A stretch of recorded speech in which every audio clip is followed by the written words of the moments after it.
Hi అండి, అందరూ బాగున్నారు అనుకుంటున్నాను. ఈరోజు ఒక సింపుల్ టాపిక్ అండి, ప్రోబబిలిటీ. ఇందులో మనకి కన్ఫర్మ్గా షార్ట్ ఆన్సర్స్ వచ్చే అవకాశం ఉంది. చాలా ఈజీ చాప్టరు. ఈ టాపిక్ గురించి డిస్కస్ చేద్దాం. ముందు అసలు the definition of the probability. So is given by what is the scientist, who is the person who has given the definition of the probability. ఆ సైంటిస్ట్ నేమ్ గుర్తుపెట్టుకోండి first. So probability యొక్క definition ఇచ్చిన ఆయన పేరు pear Simon Laplace. So ఈయన పేరు గుర్తుపెట్టుకోండి, pear Simon Laplace. అలా అని ఇంకొక సైంటిస్ట్ కూడా ఉన్నాడండి, ఒక బుక్ రాశారు.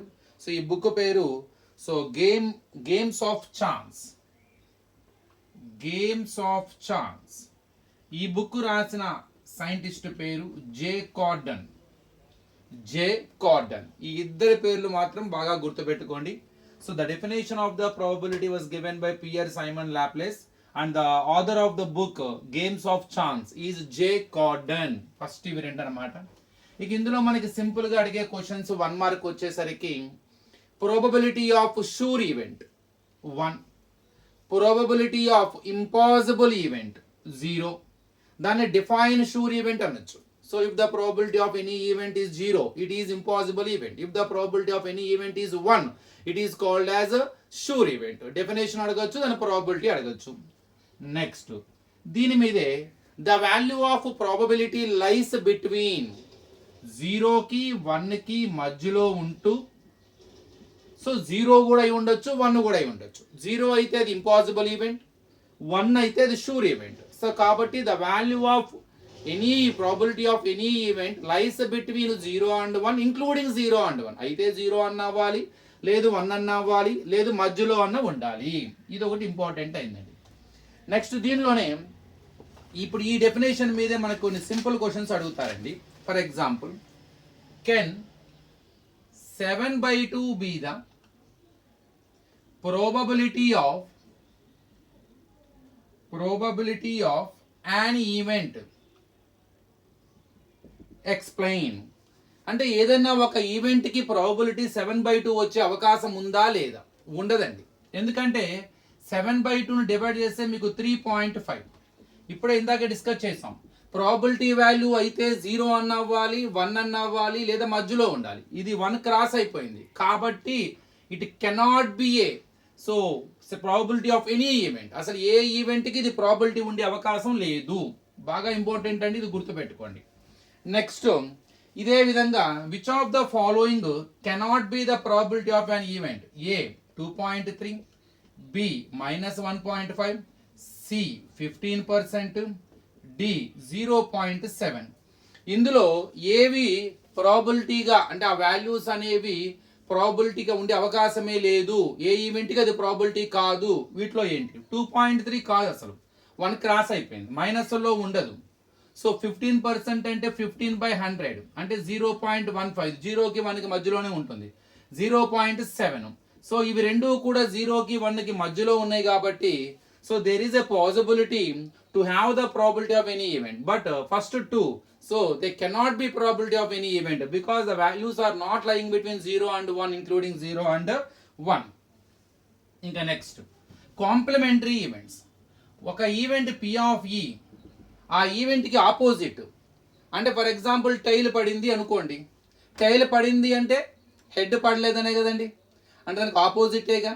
సో ఇక్కడ టైల్ పడింది అనేది ఒక ఈవెంట్ కనుక అయితే హెడ్ పడలేదు అది ఇంకొక ఈవెంట్, అది దీనికి కాంప్లిమెంటరీ ఈవెంట్. అది నాట్ ఈ అంటారు. నాట్ అంటే పైన ఇండికేట్ చేస్తారు. ఈ P of E plus P of not E is always equal to 1. Both are complementary events to each other. If the sum of probabilities of any two events is equal to 1, you can call them as a complementary events. One is complementary to another. ఇక్కడ tile పడింది ఒక event అయితే head పడలేదు. So tile పడింది దానికి opposite ఏంటి? Head పడలేదనే కదండి. So tile పడలేదు లేకపోతే సో టైల్ పడిన దానికి ఆపోజిట్, సో టైల్ పడలేదంటే హెడ్ పడ్డట్టే కదా. సో ఇలా ఆపోజిట్ అనమాట. ఒకటి పడిందంటే దానికి ఆపోజిట్, వ్యతిరేకం. సో పి ఆఫ్ ఈ ఒక ఈవెంట్ అయితే దానికి ఆపోజిట్ టైల్ పడింది, టైల్ పడలేదంటే టైల్ పడింది ఆపోజిట్, టైల్ పడలేదు హెడ్ పడ్డట్టేగా. హెడ్ పడింది అంటే సో టైల్ పడలేదంటేగా. సో ఇలా వాటి యొక్క ప్రాబిలిటీస్ వాల్యూ ఎప్పుడు కూడా సమ్ 1 అయితే వాటిని కాంప్లిమెంటరీ ఈవెంట్స్ అంటారు. ఈ రెండిట్లో ఏ ఒక్కటి ఇచ్చినా కూడా you can find out the other one. For example P of E, probability of any one event equal to 0.62, then find P of not E అని అడగచ్చు. సింపుల్, ఇందులో సబ్స్టిట్యూట్ చేస్తాం. 0.62 plus P of not E is equal to 1. So P of E bar is equal to 1 minus 0.62. 1లో 0.62 subtraction చేస్తే ఎంత వస్తే అంత. 1.00 నుంచి 0.62 తీసేయండి. 10 minus 2 8, 9 minus 6 3, ఇక్కడ 0 అంటే 0.38. సో ఆ రెండిటి యొక్క సమ్ 1 అవ్వాలి. కాబట్టి if you know probability of one event, automatically you can find out probability of its complementary event by subtracting from 1, అంతే. ఇది ఒకటి గుర్తుపెట్టుకోండి. ఇంకా ప్రాబిలిటీ అనగానే గుర్తుకొచ్చేది ముఖ్యంగా ప్లే ఆఫ్ కార్డ్స్. ఈ ప్లే కార్డ్స్ మీద కన్ఫర్మ్గా మనకు ప్రాబ్లం అడుగుతూ ఉంటారు. మరి ఏంటి ఈ ప్లే కార్డ్స్? ఇవి డెక్ ఆఫ్ కార్డ్స్ అంటాం. ఇందులో మొత్తం 52 ఉంటాయి.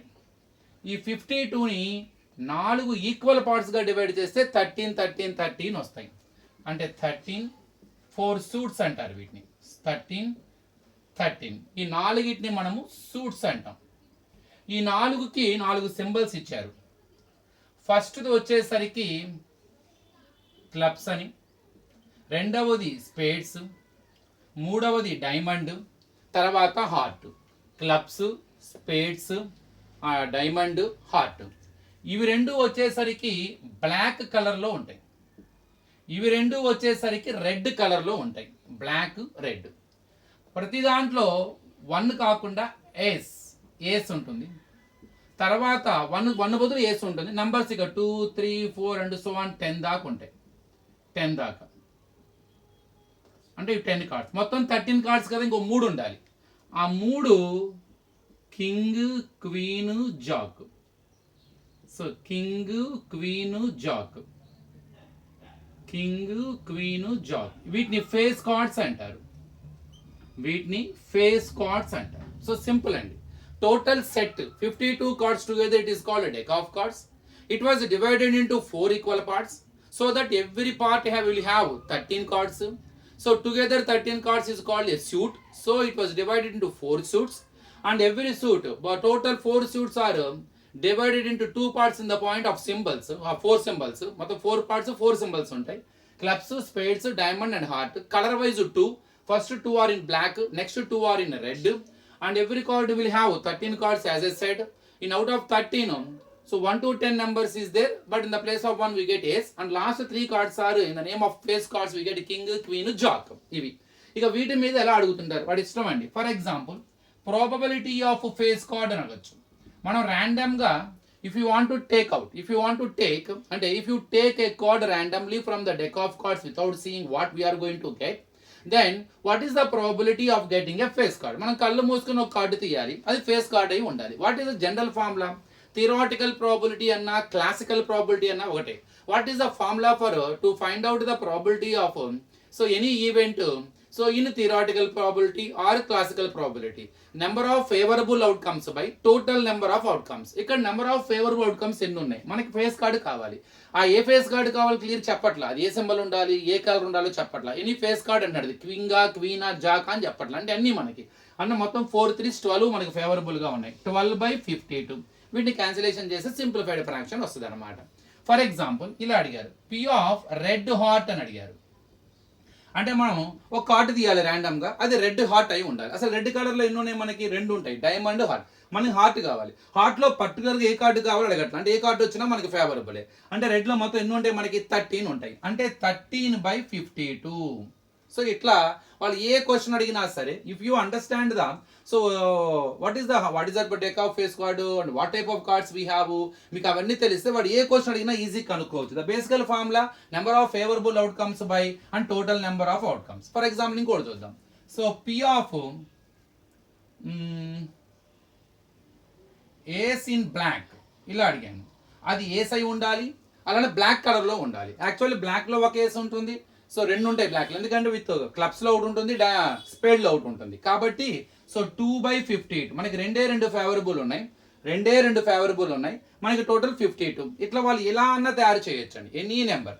ఫర్ ఎగ్జాంపుల్ ఇలా చెప్తున్నాను, పి ఆఫ్ ప్రైమ్ నెంబర్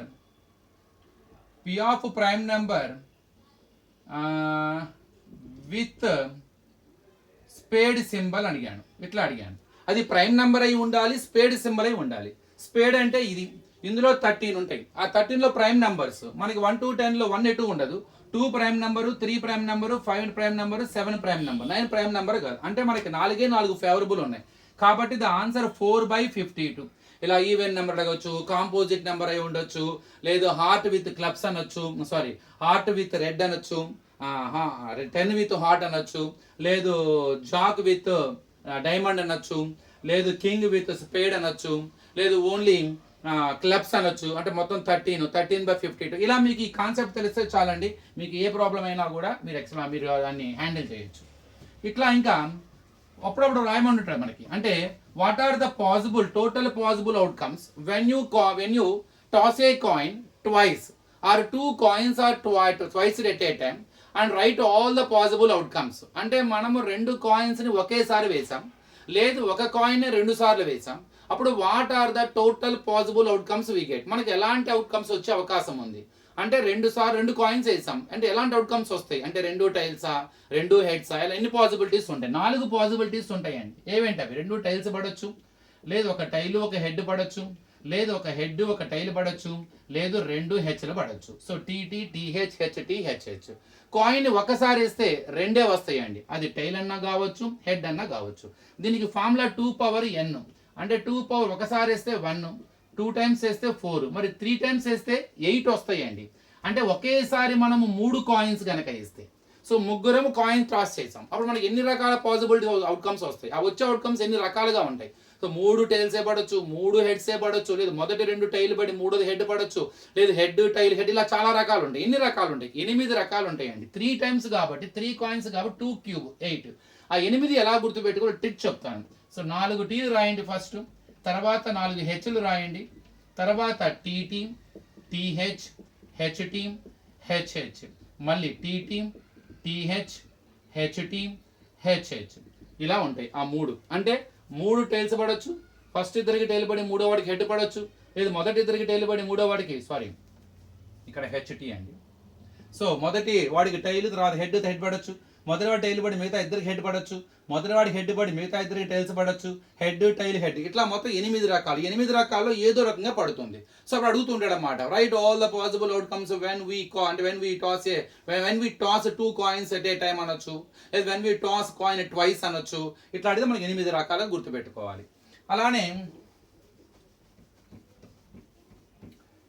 ఇక ఇందులో ఇంకొక మోస్ట్ ఇంపార్టెంట్ థింగ్ వచ్చేసరికి డై. సో మీకు డైస్ తెలుసు కదా, డైస్ని వేస్తే ఎన్ని రకాల పాసిబుల్ అవుట్కమ్స్ వస్తాయి? అందరికీ తెలిసిన విషయమే. 1 2 3 4 5 6. దీన్ని శాంపుల్ స్పేస్ అంటారు. అప్పుడు రైట్ ద శాంపుల్ స్పేస్ అని కూడా అంటాడు. శాంపుల్ స్పేస్ అంటే ఏం లేదు, you right all the possible outcomes in the set bracket, that is called as sample space. So ఇవి మనకు వస్తాయి. వీటిలో probability of getting a even number అంటాడు. ఎన్ని పాసిబుల్ ఉన్నాయి ఈవెన్ నెంబర్కి? 3 ఉన్నాయి, అంటే 3/6. ఆడ్ నెంబర్స్ అన్నాడు కూడా అంతే, 3/6. మొత్తం టోటల్ 6, అందులో ఆడ్ నెంబర్స్ 3. కాంపోజిట్ నెంబర్ అంటాడు. ఇది కాంపోజిట్ నెంబర్ 4, తర్వాత కాంపోజిట్ నెంబర్ 6. ఈ రెండే మన కాంపోజిట్ నెంబర్స్, అంటే 2/6. ఇట్లా ప్రైమ్ నెంబర్స్ అంటాడు. 2 3 5 ప్రైమ్ నెంబర్ 3/6. ఇవన్నీ మీకు చాలా సింపుల్గా గుర్తుంటాయండి, పెద్ద అడావడేం లేదు. ఒకవేళ 2 డైస్ 2 సార్లు వేసినా, 2 డైస్ వేసినా, అప్పుడు మనకి 36 వస్తాయండి. అప్పుడు ఎలా గుర్తుపెట్టుకోవాలి ఆ టేబుల్? 1 2 3 4 5 6, 1 2 3 4 5 6 వస్తే 1,1 1,2 1,3 1,4 1,5 1,6. అంటే నాకు 1 పడి, అంటే ఇద్దరు వేసాము, నాకు 1 పడి ఇంకోటి 1 పడవచ్చు, లేదా 1 పడి ఇంకో 2 పడవచ్చు. అలా మొత్తం ఇలా మనకి 2,1 2,2 2,3, ఇట్లా 6,1 6,2 6,3, ఇలా మొత్తం 36 పాసిబుల్ అవుట్కమ్స్ వస్తాయి. దీన్ని బేస్ చేసుకుని ఎలా అన్నాడు చూడు. For example probability of getting doublet అనొచ్చు. డబులెట్ అంటే 2 డైస్ల మీద సేమ్ నెంబర్ రావాలి. మనకి ఎన్ని ఫేవరబుల్ ఉంటాయండి? 1,1 2,2 3,3 4,4 5,5 6,6. అంటే 1 2 3 4 5 6 6/36. Favourable 6, total 36. ఇలా ఆడచ్చు. ఒక్కోసారి sum of the numbers on the top of the both die is less than 8 అంటాడు, లేదా లెస్ 7 అంటాడు, లేదా ఈజ్ ఈక్వల్ టు 4 అంటాడు. అంటే రెండు డైస్ల మీద టాప్ మీద పడే నంబర్ లేక ఎడిషన్ 4 అవ్వాలనుకుందాం. అప్పుడు ఎన్ని మనకి ఫేవరబుల్ ఉంటాయి చూడండి, 1,3. సో రెండు 1 3, ఓ దాని మీద 1 4 అయింది కదండి. అట్లా 2,2, 3,1. సో ముందు ఎన్ని రాద్దాం. సో ఈ మీకు టేబుల్ వేసి ఇవన్నీ వచ్చేస్తాయి. మొత్తం టోటల్ ఫేవరబుల్ ఎన్ని ఉంటాయి మనకి, 1,3, సో 2,2, సో 3,1. ఇక 4లో వచ్చేసరికి మనకి ఎక్కడ కూడా 4,1 మనకి 5 అయిపోతుంది. అంటే మనకి 3 మనకి ఫేవరబుల్ గా ఉన్నాయి. అంటే 3/30. ఎందుకంటే 1,3 4, 2,2 4, 3,1 4. ఇక 4లో ఎక్కడ కూడా మనకి 4,1 4,2 ఎక్కడ మనకి గ్రేటర్ దాన్ 4 ఉంటుంది యాడ్ చేస్తే. 5లో అంతకని అంతే, 6లో కూడా అంతే. సో ఇట్లా ఆ రెండు డైస్ మీద పడ్డ నెంబర్ యాడ్ చేస్తే ఇంత రావాలి, లేదా ఆ నెంబర్ ఈవెన్ నెంబర్ అయి ఉండాలి, ఇట్లా అనమాట. ఇట్లా అయితే ఆ మొదటి నెంబరు రెండవ దానికన్నా తక్కువ ఉండాలి, అంటే మొదటి డైస్ మీద ఏర్పడే నెంబరు రెండవ డైస్ మీద నెంబర్ తక్కువ ఉండాలి. ఇలా లాజికల్గా అడుగుతాడు. మీకు ఈ టేబుల్ చాలా important. Once you get the table, very easy to get. So simple definitions, what is the probability and what is the, who is the scientist was given by the definition of the probability already we discussed at the beginning, Pierre Simon Laplace, and who is the author of the book Games of the Chance of Game ani, so Game of the Chances ani, J Corden ani. So ఇక event sure event కి probability, అలానే impossible event కి probability, complementary events, deck of cards గురించి తెలుసుకొని ఆ main formula గుర్తుంటే చాలా, మీకు చాలా సింపుల్ ఇది. సో ఒకసారి మొత్తం ఫస్ట్ ఎక్సర్సైజ్ సెకండ్ ఎక్సర్సైజ్ మొత్తం చేసుకొని మీకు చాలా యూస్ఫుల్ అవుతుంది. Thank you.